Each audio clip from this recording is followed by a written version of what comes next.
오늘은 어버이 주일이죠. 어버이날은 좀 지났는데 어버이날 부모님과 함께 즐거운 시간을 보내셨나요? 네, 아마 다들 의미 있는 시간을 보내셨을 거라고 생각을 합니다. 또 부모님이 돌아가셔서 안 계시는 그런 분들도 있을 건데요. 위로의 말씀을 전합니다. 우리가 부모에 대한 효를 생각할 때 일반적으로 우리나라 유교적인 그런 사상에서 효를 생각하기 쉬운데요. 성경은 전혀 다른 관점으로 접근을 합니다. 어떤 관점으로 접근을 하느냐? 누가복음을 보면은 예수님의 계보를 말씀하시면서 그이는 누구요? 또 그이는 누구요? 이런 말씀이 반복되는데요.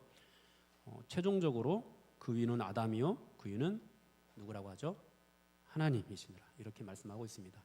우리는 부모에 대한 효를 생각할 때 우리가 어디로부터 왔는가를 먼저 생각해야 됩니다. 결국 우리는 모두가 하나님으로부터 왔다라는 것들 기억하면서 이 말씀을 볼 수 있어야 되겠습니다. 이 세상 모든 만물이 하나님으로부터 나왔고 또 우리도 또한 하나님으로부터 나왔고 그리고 부모 공경에 대한 이런 모든 말씀들이 바로 하나님을 향하고 있다라는 것이죠. 먼저 오늘 이 본문 말씀을 보기에 앞서서 좀 배경을 살펴봤으면 좋겠는데요. 이 말씀은 일단 5장 18절에서 성령으로 충만함을 받으라는 말씀에서 연결됩니다. 성령으로 충만한 그리스도인들이 어떻게 살아야 되는가라는 것을 교훈하면서 부모님에 대해서 어떻게 해야 되는지 또 함께 교훈하고 있는 것이죠. 그리고 성령 충만함을 받으라는 말씀 뒤에서 5장 21절에서 그리스도를 경외함으로 피차 복종하라 또 이렇게 말씀을 하죠. 그러니까 이 말씀은 어느 한쪽의 일방적인 행동 지침을 말씀하시는 것이 아니라 아내는 남편에게 또 남편은 아내에게 그리고 자녀는 부모에게 그리고 부모는 자녀에게 그러니까 이 부모 공경이라는 것을 말씀할 때 자녀가 부모에게 어떻게 해야 되는 것만 생각하면은 이제 너무 한쪽으로 치우칠 수 있고 또 이 부모는 자녀에게 어떻게 대해야 되는 것까지 우리가 염두에 두면서 이 말씀을 볼 수 있어야 되겠습니다. 그리고 이 모든 싸움이 혈과 육에 대한 싸움이 아니라고 말씀을 합니다. 영에 대한 싸움이라고 합니다. 그러면은 여러분 우리가 이 말씀을 받기에 앞서서 또 이 말씀을 행하기 위해서 어떻게 해야 되겠까요? 성령 충만해야 되겠죠. 네, 여러분 성령 충만하십시오. 네. 이 모든 교훈은 심령이 변화되어서 새 사람을 입은 후 성령으로 충만함을 받을 때 진짜 온전히 행할 수 있습니다. 성경에서 말씀하는 이 부모 공경은 유교적인 효 사상으로 행하는 것이 아니라고 했는데요. 이 모든 교훈은 결국 교회를 세우는 일과 관련이 있습니다. 그래서 인간의 도덕심이나 착한 마음으로 행하는 이 효보다 좀 더 높은 차원에서 영적인 싸움으로 행해야 합니다. 그러니까 윤리적으로 도덕적으로 행하는 것이 아니라 우리가 믿음이 생기고 하나님을 사랑하게 되면은 하나님을 예배하는 것이 즐거워지고 또 하나님께 기도하는 것이 즐거워지고 형제를 이웃을 사랑하는 그런 삶을 살고 싶어지는 그런 마음이 생기는 것처럼 우리가 성령 안에서 충만해지면은 부모를 공경하는 것이 기쁨이 돼요. 그냥 부모를 공경하고 싶어지고 또 부모를 사랑하고 싶어지고 이렇게 우리가 부모 공경을 행해야 한다는 것입니다. 그리고 또 우리가 한 가지 살펴봐야 될 것은 이 말씀이 사회적 강자와 약자 사이에 대한 교훈이라는 겁니다. 당시 사회적인 강자는 남편, 또 아버지, 상전이었습니다. 또 약자는 아내와 여자, 자녀, 종이었습니다. 상종과 종은 뭐 약자라 이렇게 말하는 것이 뭐 괜찮게 들리는데 가족 구성원, 뭐 아내 또는 자녀들까지 약자라고 이렇게 구분하는 것, 분류하는 것이 이해가 되지 않을 수도 있는데요. 당시 사회 분위기가 그랬습니다. 아내하고 자녀들은 가족이라 할지라도 남편, 그러니까 아비의 소유물로 간주되었습니다. 아버지는 자녀에게 장애가 있으면 그냥 갖다 버릴 수도 있었어요. 그냥 죽여버릴 수도 있었습니다. 마음에 들지 않는 자녀를 노예로 파는 것도 가능했습니다. 심지어 자녀가 성인이 되고 난 후에도 때리고 옥에 가두고 죽일 수 있는 그런 권한도 있었습니다. 가족을 이렇게 취급했는데 종은 더 말할 것도 없겠죠. 극히 소수의 이 노예들만 주인으로부터 좋은 대접을 받았고 대부분의 종들은 그저 재산의 일부 또 살아있는 도구로 취급되었습니다. 이런 관점에서 부모와 자녀의 관계를 논하고 있는 것이고요. 또 이 사회적으로 봤을 때 이 부모와 자녀의 관계가 부모님이 연로하게 되면은 이 강자와 약자의 그런 상황이 반전이 되는 경우도 있었습니다. 자녀가 강자가 되고 연로한 부모가 약자가 되는 것이죠. 그래서 자녀가 부모를 거역하게 되는 그런 일들도 나타났습니다. 예수님께서도 이제 고르반이라는 제도를 지적하시면서 부모를 공경하지 않는 자녀들을 책망하신 적이 있으시고요. 또 사도 바울도 에베소 교회의 사역을 맡고 있던 디모데에게 편지를 쓰면서 말세에 나타나는 현상에 대해서 말을 할 때 부모를 거역하는 것도 포함시켰습니다. 우리 디모데후서 3장 1, 2절 말씀 한번 볼까요? 디모데후서 3장 1, 2절 말씀입니다. 너는 이것을 알라. 말세에 고통하는 때가 이르러 사람들이 자기를 사랑하며 돈을 사랑하며 자랑하며 교만하며 비방하며 부모를 거역하며 감사하지 아니하며 거룩하지 아니하며. 아멘. 네, 말세에 어떤 현상들이 나타난다고요? 부모를 거역하는 그런 현상들이 나타난다는 겁니다. 이런 현상들이 나타나게 된 가장 큰 원인은 당시 로마의 영향 때문이었습니다. 에베소도 소아시아의 수도 역할을 하는 그런 도시였고 로마의 가치관에 물들어 있었습니다. 그러한 도시에 성경과 그리스도의 가치를 가지고 교회를 세웠지만 교회는 여전히 로마의 잘못된 문화에 빠져들 위험에 노출되어 있었습니다. 따라서 이 사도 바울은 에베소 교회가 세상 풍조에 빠져들지 않고 특히 교회의 근간이 되는 가정을 바로 세울 필요성을 느꼈습니다. 그래서 가정을 향한 하나님의 뜻을 전하는 것이죠. 첫째가 아내가 남편에게, 남편은 아내에게, 그리고 둘째가 자녀가 부모에게, 부모가 자녀에게 이렇게 가르침을 주고 있는 것입니다. 그렇다면 이제 본문으로 돌아와서 오늘 이 말씀이 의미하는 것이 무엇인가? 우리 1절 말씀 다시 한번 읽어볼까요? 1절 말씀입니다. 부모에게 순종하라, 이것이 옳으니라. 아멘. 예. 여러분, 이 말씀은요 일반적인 부모와 자녀, 그러니까 자녀를 사랑하는 부모를 가진 그런 자녀에게만 해당하는 말씀이 아닙니다. 자신을 학대하는 부모를 가진 자녀에게도 해당하는 그런 말씀입니다. 오늘날 무슬림 지역에서도 그런 일들이 일어나죠. 아버지의 권한이 막대해서 여인들이나 또는 자녀들에게 무자비한 그런 폭력이 행해지는 그런 일들이 있습니다. 소위 명예살인이라고 해가지고 사회적으로 종교적인 그런 문제로 아비의 명예를 더럽힌 자녀는 죽이는 일도 있습니다.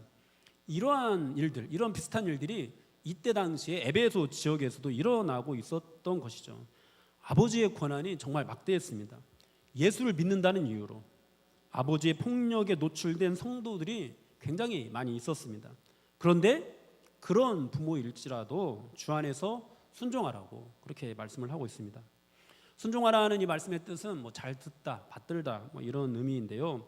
부모의 말을 잘 듣고 받들라는 것이죠. 그리고 이것을 주 안에서 하라고 말씀을 하고 있습니다. 이것이 무슨 뜻일까요? 부모가 지나치게 권위적이고 또 예수 믿는 자녀에 대해서 무자비한 폭력을 가한다고 할지라도 그 부모 아래서 그리스도인으로 살아내라는 그런 뜻입니다. 사랑하는 여러분, 하나님은 남편의 폭력이나 또 아비의 폭력, 또 주인의 폭력에 대해서 옳다고 말씀하시는 분이 아니십니다. 그런데 동시에 이렇게 힘을 가진 자들의 폭력에 대해서 그들보다 더 강한 힘으로 그들을 제압하는 방식으로 대항하라고 말씀하지도 않으십니다.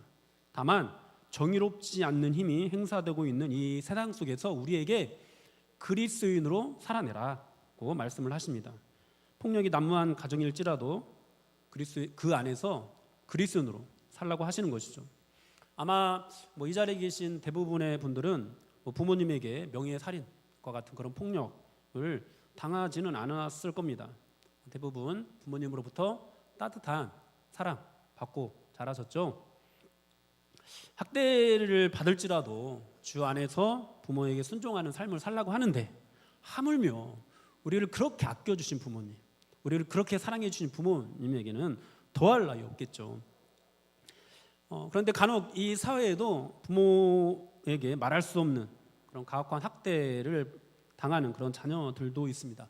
혹시 이 자리에도 그런 분들이 있을지 모르겠습니다. 그런데 그런 분들이라 할지라도 말씀을 전하기가 매우 마음이 무겁기는 하지만 하나님의 말씀이기에 여러분 말씀을 전합니다. 주 안에서 부모에게 순종하십시오. 그리스도인으로 살아내십시오. 오늘 이 말씀도 정말 아비의 폭력이 난무하는 그런 사회적인 환경 속에서 성도들에게 주시는 말씀입니다. 이 말씀을 받을 당시에 성도들의 부모들은요, 예수를 믿지 않는 사람들이 굉장히 많았습니다. 자녀가 예수를 믿는다는 것이 발각이 되면은 종으로 팔려가기도 하고 죽임을 당할 수도 있는 그런 환경이었습니다. 이러한 분위기 속에서 주님께서 말씀하시는 거예요. 자녀들아, 주 안에서 너희 부모에게 순종하라. 할렐루야. 여러분, 이 말씀은요, 부모의 인격 때문에 주시는 말씀이 아닙니다. 또 부모로부터 입은 은혜 때문에 주시는 말씀도 아닙니다.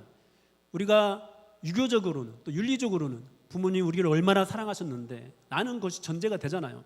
그것과 상관없이 우리 하나님은 말씀하십니다. 자녀들아, 주 안에서 너희 부모에게 순종하라. 그리고 또 이어지는 말씀이 뭐였죠? 이것이 옳으니라. 이것을 옳다고 말씀하세요. 의롭다는 뜻입니다. 우리가 흔히 믿음으로 얻게 되는 그 의로움을 의미합니다.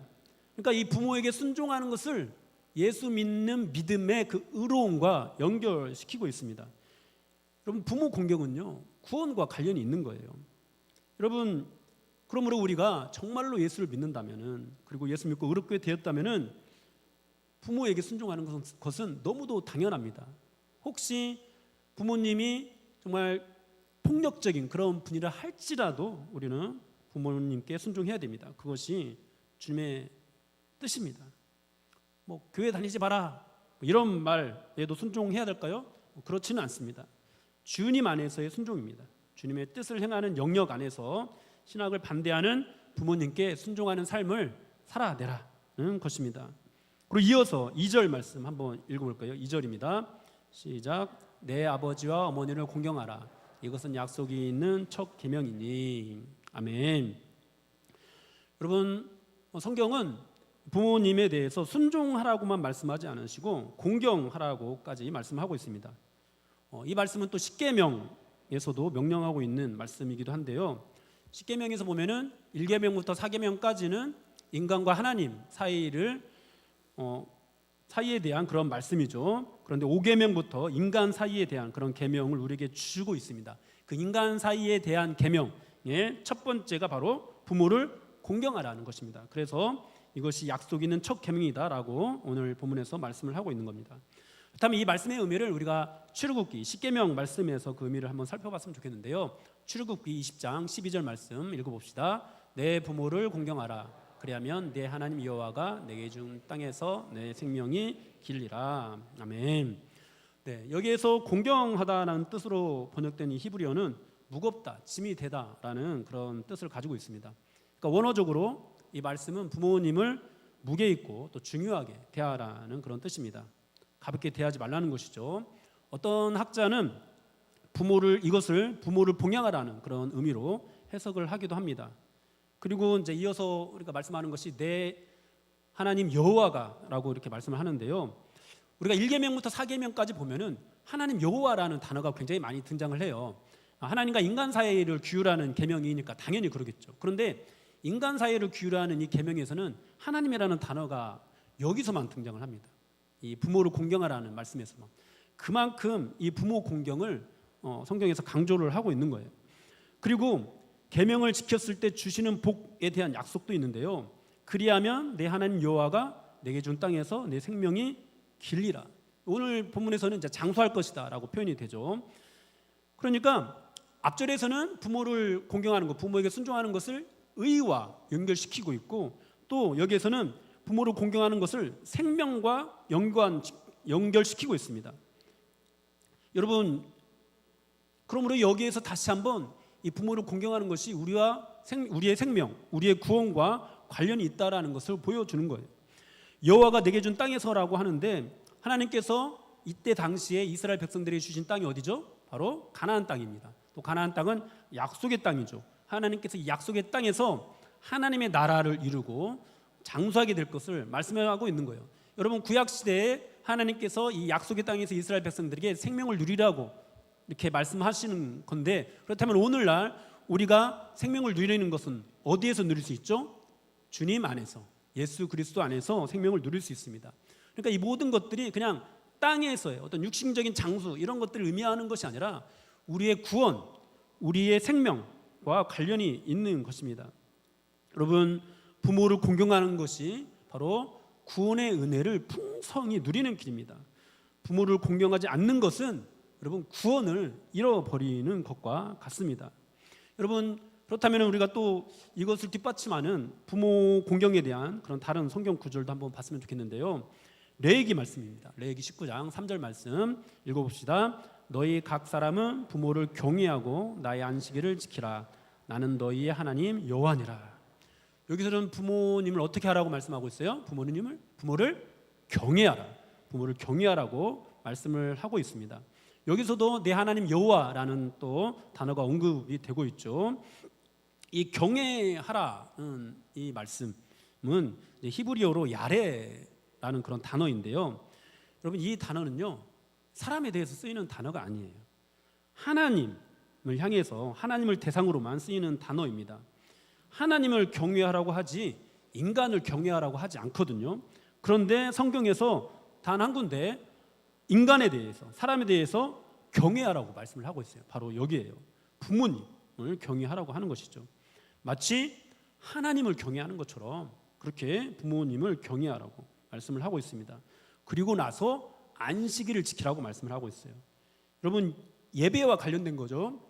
안식일을 지키는 것, 하나님 예배하는 것, 이것이 얼마나 중요합니까? 여러분, 우리가 주일을 지키는 것이 얼마나 중요합니까? 그런데 하나님께 대하여 지키는 이 안식일을 부모를 경외하고 나서 지키라고 말씀을 하고 있습니다. 부모를 대하는 것과 하나님을 대하는 것을 동격으로 그렇게 표현하고 있는 것입니다. 여러분, 다시 한번 말씀드립니다. 부모를 공경하는 것이 곧 하나님을 경외하는 것입니다. 여러분, 부모를 공경할 수 있어야, 부모를 경외할 수 있어야 진정으로 참되게 하나님을 경외할 수 있습니다. 여러분, 다시 한번 말씀드립니다. 이 말씀은 우리 부모님의 인격과 상관없이 주시는 말씀입니다. 또 부모님으로부터 입은 은혜와 상관없이 우리에게 주시는 말씀입니다. 부모님의 위치와 역할 때문에 주시는 말씀입니다. 부모를 공경하지 않는 자가 하나님을 공경할 수 없습니다. 여러분, 부모를 경외하지 않는 자가 하나님을 경외할 수 없습니다. 여러분, 부모를 전혀 공경하지 않으면서 교회에 나와서 하나님을 예배하는 것은 그저 헛될 뿐입니다. 오늘날 사회를 보면은, 이제 사회 현상을 보면은 이러한 부모 공경이 많이 사라진 것 같아서 좀 안타까운 마음이 있습니다. 부모의 권위 자체가 많이 무너져 내린 그런 시대가 되었는데요. 성경적인 가치관에 따른 부모 공경도 사라졌지만 우리나라 이제 유교적인 전통적인 그 효의 관점에서도 부모 공경이 많이 사라졌습니다. 부모의 권위가 사라졌습니다. 자녀가 옛날처럼 부모를 봉양하지 않는 것, 또 부모는 부모대로 자녀에게 폐를 끼치지 않는 것, 부담을 주지 않는 것, 이런 것들이 당연한 사회 분위기가 되어 가고 있습니다. 그런 분위기인데 또 아이러니한 것은 뭐냐면은 사람들의 취미나 여가 생활은 굉장히 활발해졌다는 거죠. 수입과 지출은 늘었는데 부모 봉양은 굉장히 더 줄어들고 있다라는 것. 여러분, 안타까운 일이 아닐 수 없습니다. 또 이런 모습들도 있죠. 부모님으로부터 물려받을 재산이 있을 때만 막 이제 부모님끼리 잘하고, 재산이 없으면은 또 하지 않는. 살아생전에 재산을 다 물려주고 나면 그때부터 좀 뭔가 관계가 끊어지는. 그래서 이제 부모님들 이런 말들을 하죠. 절대로 죽기까지는 재산을 상속해라, 상속하지 마라. 네, 꼭 끌어안고 계십시오. 공경받지 못합니다. 네. 여러분, 그런데요, 이러한 모습이 사실 자연스럽게 하나님에 대한 태도로 이어집니다. 여러분, 하나님께 은혜를 입어야 하는 일이 있을 때 간절히 하나님을 찾죠. 그런데 그런 소원하는 일이 다 이루어지고 나면 하나님을 찾지 않습니다. 또 소원하는 일이 이루어지지 않으면요, 이제 원망하면서 열받아가지고 또 하나님을 떠납니다.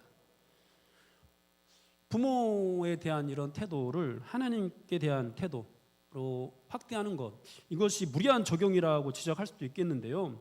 여러분, 이러한 적용은 저만 하는 것은 아닙니다. 예전에 이제 치유 세미나가 한참 교회에서 유행했던 때가 있었어요. 치유 세미나에서 하나님과의 관계를 회복하기 위해서 가장 중요하게 여기는 것이 혹시 뭔지 아시나요? 바로 아버지와의 관계예요.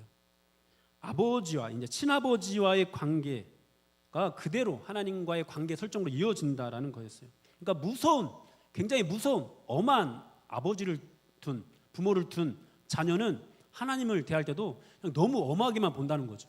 그래서 하나님께 더 가까이 나아가지 못하는, 뭔가 하나님 그냥 막 두려워만 하는, 뭐 두려움도 있어야 되는데 그냥 마냥 두려워만 하는 그런 신앙을 갖게 된다는 거죠.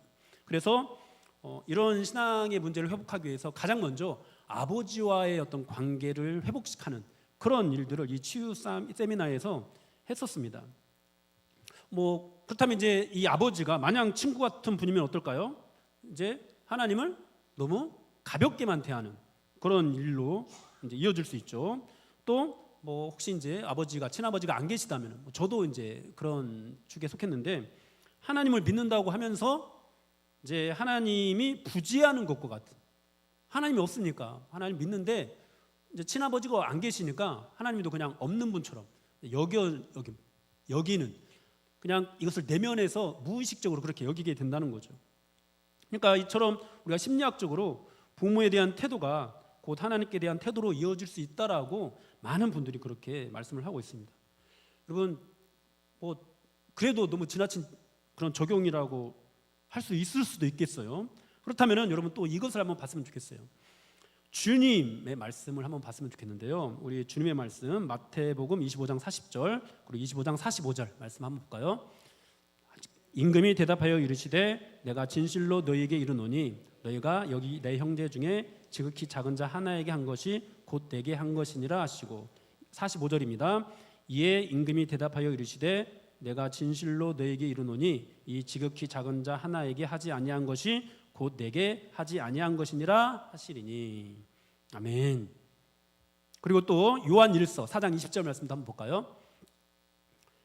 누구든지 하나님을 사랑하노라 하고 그 형제를 미워하면 이는 거짓말하는 자니 보는 바 그 형제를 사랑하지 아니하는 자는 보지 못하는 바 하나님을 사랑할 수 없느니라. 아멘. 여러분, 이 모든 말씀들 다 믿으시나요? 이것이 하나님의 말씀이라고 여러분들 받아들이십니까? 그럼 주님께서는요, 지극히 작은 자 하나에게 한 것이 곧 주님께 한 것이고 또 하지 아니한 것이 주님께 하지 아니한 것이라고 말씀을 하십니다. 권위가 전혀 없는 작고 연약한 사람에게 행하는 것을 하나님께 대하는 것으로 확대하고 있는 것이죠. 여러분, 우리가 하나님을 대하는 태도는요, 사람을 대하는 태도를 뛰어넘을 수가 없습니다. 사람을 귀하게 대하지 않는 사람이 하나님을 귀하게 대할 수 없습니다. 사람의 권위를 인정하지 않는 사람은 하나님의 권위를 인정할 수 없습니다. 하나님을 사랑하지 못하는 사람이 하나님을 사랑할 수 없습니다. 형제를 사랑하지 않으면서 하나님을 사랑한다고 하면은 여러분, 그것은 거짓이에요. 지극히 작은 자를 귀하게 대하지 않으면서 하나님을 존귀하게 대한다고 하는 것도 거짓입니다. 여러분, 그렇다면은 부모를 공경하지 않으면서 하나님을 공경한다, 하나님을 경외한다, 여러분, 이것도 거짓이라고 할 수 있지 않을까요? 여러분, 우리가 부모를 공경하는 것이 하나님을 대하는 것으로 연결됩니다. 그러므로 하나님을 공경하기를 원하신다면, 여러분들이 하나님을 경외한다고 고백하신다면 부모님을 공경하십시오. 부모님을 경외하십시오. 여러분, 또 이것은 거꾸로 이렇게 적용할 수도 있습니다. 여러분, 자녀들이 어렸을 때 자녀를 그냥 마냥 친구 같은, 부모를 마냥 친구 같은 존재로 여러분 그렇게 하지 마십시오. 여러분, 부모님을 공경의 대상 또 경외의 대상이라는 것을 우리는 가르쳐야 합니다.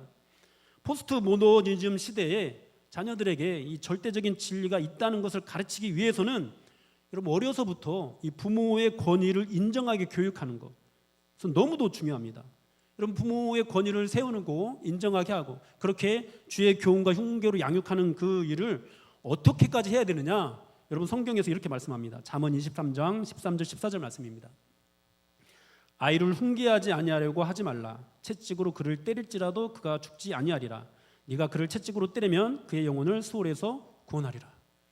자녀를 때리라는 말씀이 성경에도 나와 있어요.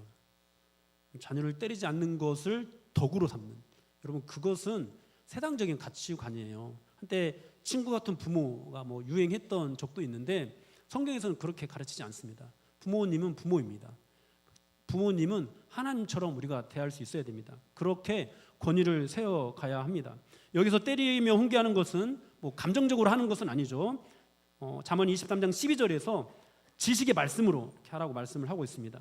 지식의 말씀에 입각한 부모의 권위를 자녀들에게 교육해야, 여러분, 성경과 또 하나님의 권위도 세워집니다. 그들의 영혼을 수월해서 구원할 수가 있어요.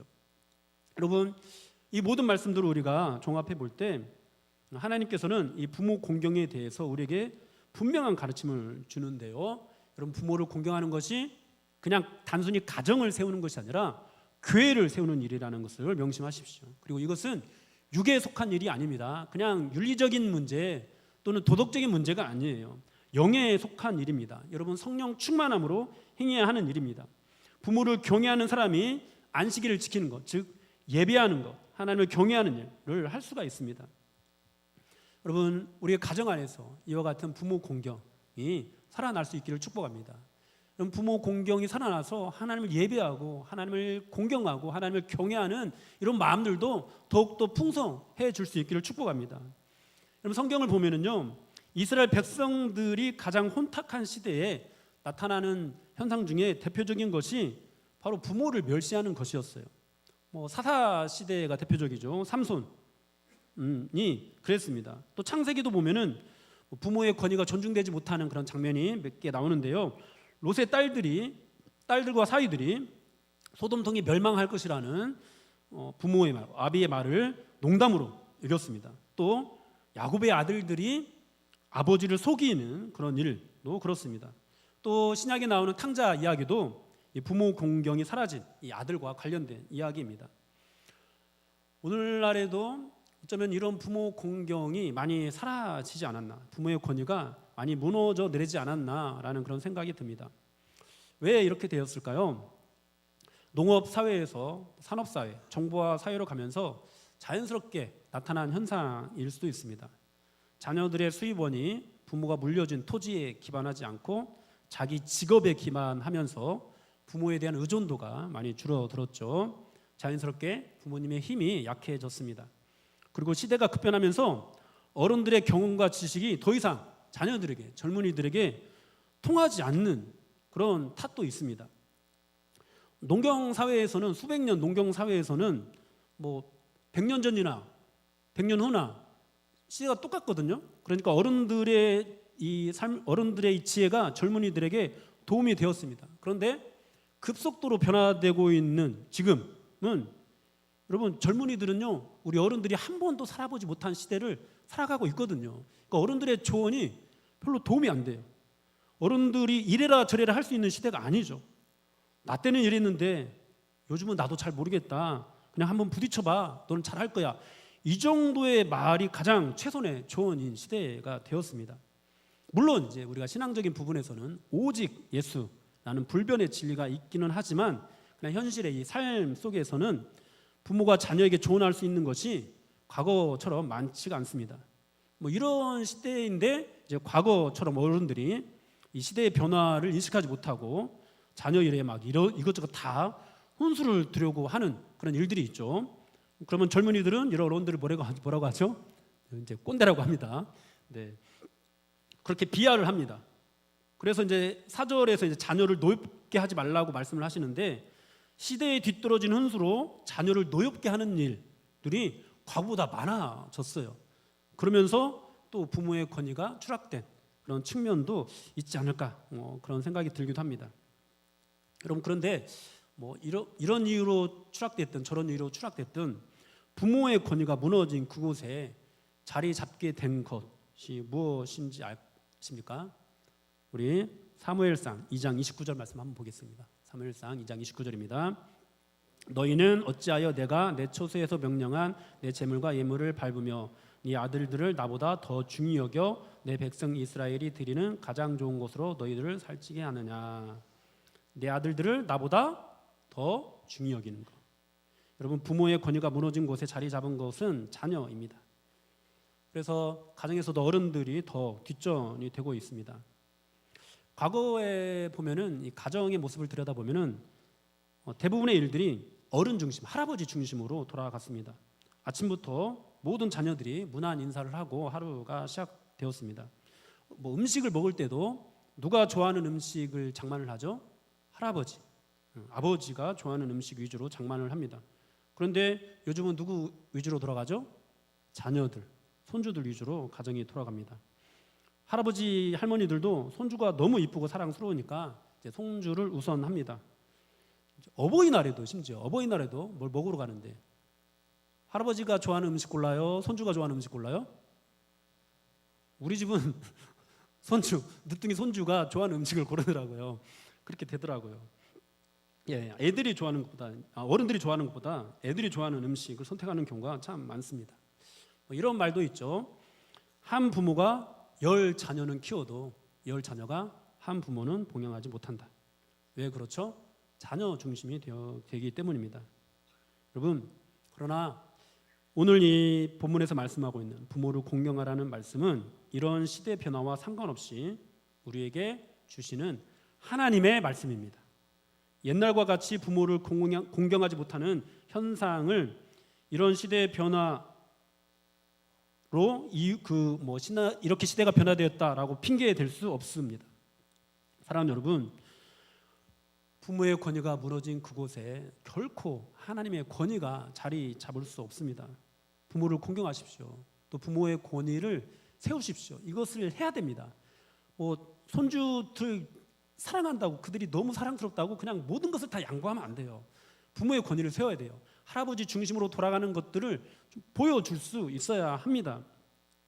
부모를 공경하지 못하면은, 우리 자녀들이 부모를 공경하지 못하면은요, 하나님도 경외하지 못합니다.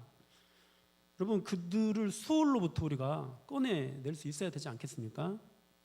사랑하는 여러분, 가정 안에서 이 부모를 공경하는 것, 또 부모를 경외하는 것, 이것이 우리의 구원과 또 우리의 생명과 관련이 있다라는 사실을 명심하시고 이것을 가볍게 그냥 사랑스러운데 애들이 뭘 한다고, 아니요, 때리는 건 어렸을 때만 가능해요.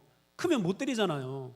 저도 어머니한테 굉장히 많이 맞고 자랐는데요, 맞는 것을 썰로 풀자면은 진짜 너무 잔혹하게 이건 가정 폭력이었어요. 이거는 진짜 깨벗고 맞고 그랬거든요. 겨울에 이 집 밖으로 쫓겨나가지고 한 1분, 2분 동안 몸이 얼얼해졌을 때 들어가고 맞고 그랬는데, 홀로 이제 키우시면서 굉장히 독하게 이제 맞았거든요. 신고해버릴까. 근데 어쨌든 여러분, 그러면서 제가 이제 초등학교 고학년이 되니까 어머니가 때릴 때 어떻게 되냐면은, 때리는 것도 좀 요령이 생기더라고요. 맞을 때도 예전에는 도망갔는데 때릴 때 그냥 등을 갖다 대요. 도망가면 더 아파요. 등을 대야 돼요. 그래야 안 아파요. 그러면서 이제 울어요. 이제 등을 맞으면 별로 아프진 않거든요. 근데 울어야 돼요. 그래야 이제 매를 그치죠. 그리고 이제 더 나아가면 어떻게 되죠? 어머니 손을 잡아버립니다. 못 때리게 잡고, 또 이제 사춘기가 되면은 더 이제 크게 반항을 하죠. 크면 못 때려요. 어렸을 때 때려야 됩니다. 때리면서 부의 권위를 세워야 돼요. 말 안 들으면 오늘은 할아버지가 좋아하는 거 먹어야 돼.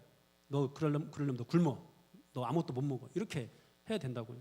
그렇게 부모의 권위, 하나님 어른들을 공경하는 거, 이것들을 가르쳐야 그들이 나중에 이제 진리의 말씀이 이들 안에 들어갔을 때 하나님도 그렇게 경외할 수 있습니다. 그리고 우리가 그렇게 부모를 공경하는 일을 우리 가정 안에서 세우면서 그렇게 우리의 구원의 문제를 중요하게 다루면서 기억해야 될 것, 우리 하나님 아버지는 부모 공경을 잃어버린 집 나간 탕자를 기다리시는 분이시라는 겁니다. 돌아오기만 하면 언제든지 다시 받아주는 그런 아버지라는 것입니다. 혹시 이 자리에 부모님과의 관계가 소원해진 그런 분들이 있습니까? 여러분, 부모 공경을 회복하십시오.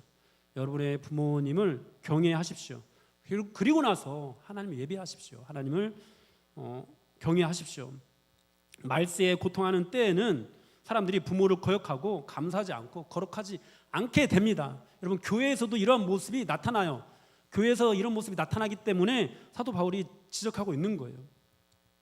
그럴지라도 우리는 성령 충만해서 우리 가정 안에서 부모 공경을 세워가고 부모 공경하는 마음을 또 하나님을 경외하는 마음으로 이어지게 해서 우리의 구원을 더욱더 풍성하게 누리는, 우리의 생명을 더욱더 풍성하게 누리는 은혜가 있기를 주님의 이름으로 축복합니다. 우리 같이 찬양하고